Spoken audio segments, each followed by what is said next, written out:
Hello.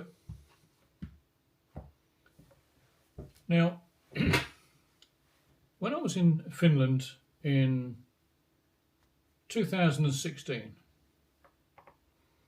I was working with an older guy, a carpenter, and he couldn't speak a word of English, and just as I couldn't speak any Finnish. But we got along together as fellow workmen by nods and grunts and just pointing and doing the things you do when you're working physically. However, the following day, he came up to me and said, "David Cameron," telling me that he was aware that he knew the Prime Minister of England. And I smiled, my admiration of his knowledge.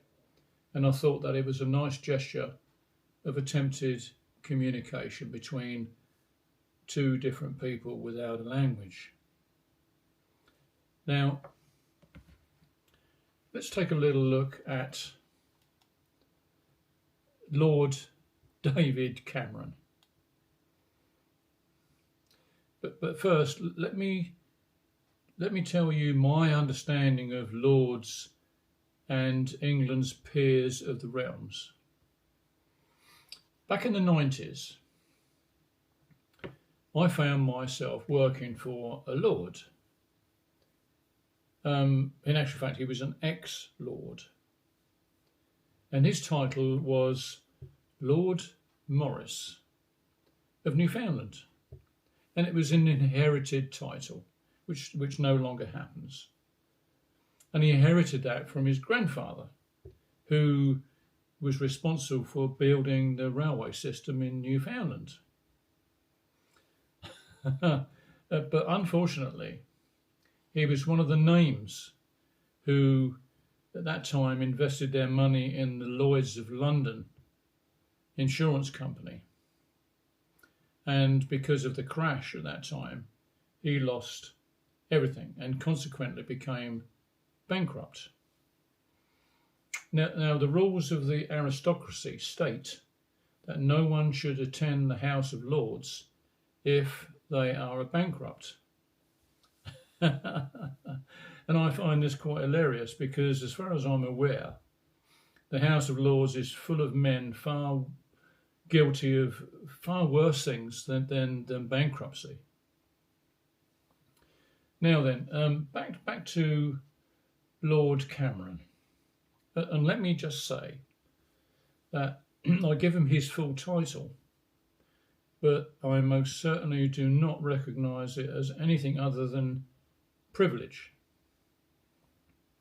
Let's go back a little bit in time when he was Prime Minister and the bedroom tax he tried to implement. And what it meant was that the cut in housing benefit for council house tenants with a spare room. And it was never going to save enough money to make up for the damage to the reputation of Cameron's government. The savings at that time were about £500 million a year, a sum which could have easily been raised by withdrawing the winter fuel tax allowance from very rich pensioners. And there are many of them, I can assure you of that. And also, he was implemented in the cutting of the top rate of tax on salaries over £150,000 a year, while implementing tax credits. And this time, they opposed huge tax cuts credits for the poor, working class people, which fortunately was postponed by the Tory peers and others in the House of Lords. So they do sometimes get some things right. Not always, just sometimes. And finally, the biggest one of all with Cameron. Cameron promised the referendum on leaving the EU. assuming that everyone would have voted to stay in the EU. Little did he know. And for reason of party management, because if he hadn't implemented that, he would have lost the general election in 2015. And it is argued that a political leader should set out to lose an election in order to avoid giving the British people the right to a say on a question on which they most definitely wanted to say. Incidentally, we left the EU, but we haven't. Not 100%. And we are tied to many of the EU rules. And life in general, for us in Britain, is made very awkward by the EU purely because we dared to leave.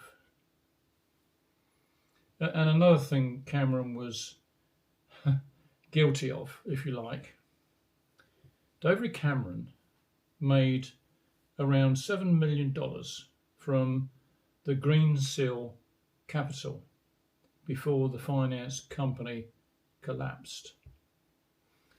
Documents indicate that the former Prime Minister, David Cameron, Lord David Cameron, received £4.5 million after cashing in his shares in 2019.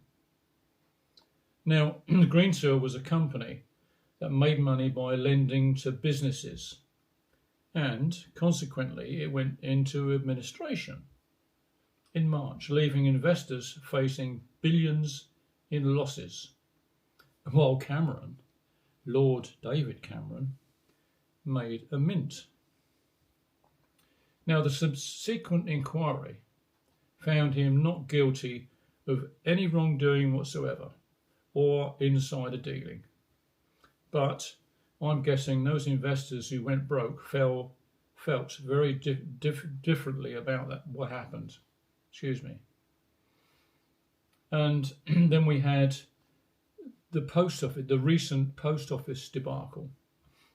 And Lord David Cameron has said he cannot remember in any detail whatsoever being briefed about the Horizon scandal while he was the Prime Minister. Oh, really? Tell that to the postmasters who suffered ruin. No politician is going to admit knowledge of it because the scapegoats are already lined up to take the rap. Now, while I'm at it, let's not forget Theresa May. She was the Prime Minister to take over after Cameron resigned because of Brexit. Theresa May, believe it or not, was the one that pushed really, really hard for Paula Venables to be awarded the CBE. And therefore, she should bear some responsibility for her actions of what happened with incompetent people. Okay, back to Lord David Cameron and his recent promotion to Foreign Secretary of Great Britain, who may have just made the greatest blunder yet by bombing Yemen. This action can only be described as lunacy and frighteningly backed by both sides of Parliament. Everyone agrees with it. I really don't understand why they would do that, because it is madness. What really should happen is the condemnation of Israel and its ongoing genocide in Palestine, because that's what it is. Why don't they call a ceasefire? And I can tell you why that is. Simply because everyone is scared shitless of being called anti-Semitic, just as many before them has succumbed to and consequently have ruined their political careers. And I encourage anyone I've said this before, but I will say it again. I encourage anyone to look up the meaning of Semite. To be a Semite, because it may surprise you to learn that a member of any of the peoples who speak a Semitic language, including in particular the Jews and the Arabs, the name comes via Latin, from Greek Sem or Shem, son of Noah, from whom these people were traditionally descended. So anti-Semite is basically at least ironic, or maybe an oxymoron, just as deafening silence is an oxymoron. Or, don't worry about the war, it's all over bar the shooting. Or, take care, we all stand together, alone. Another oxymoron. And the most revealing of all oxymorons is honest politicians. Thank you for listening to my little rant. It's just something that anybody can look up and find is fact. Thank you very much for listening.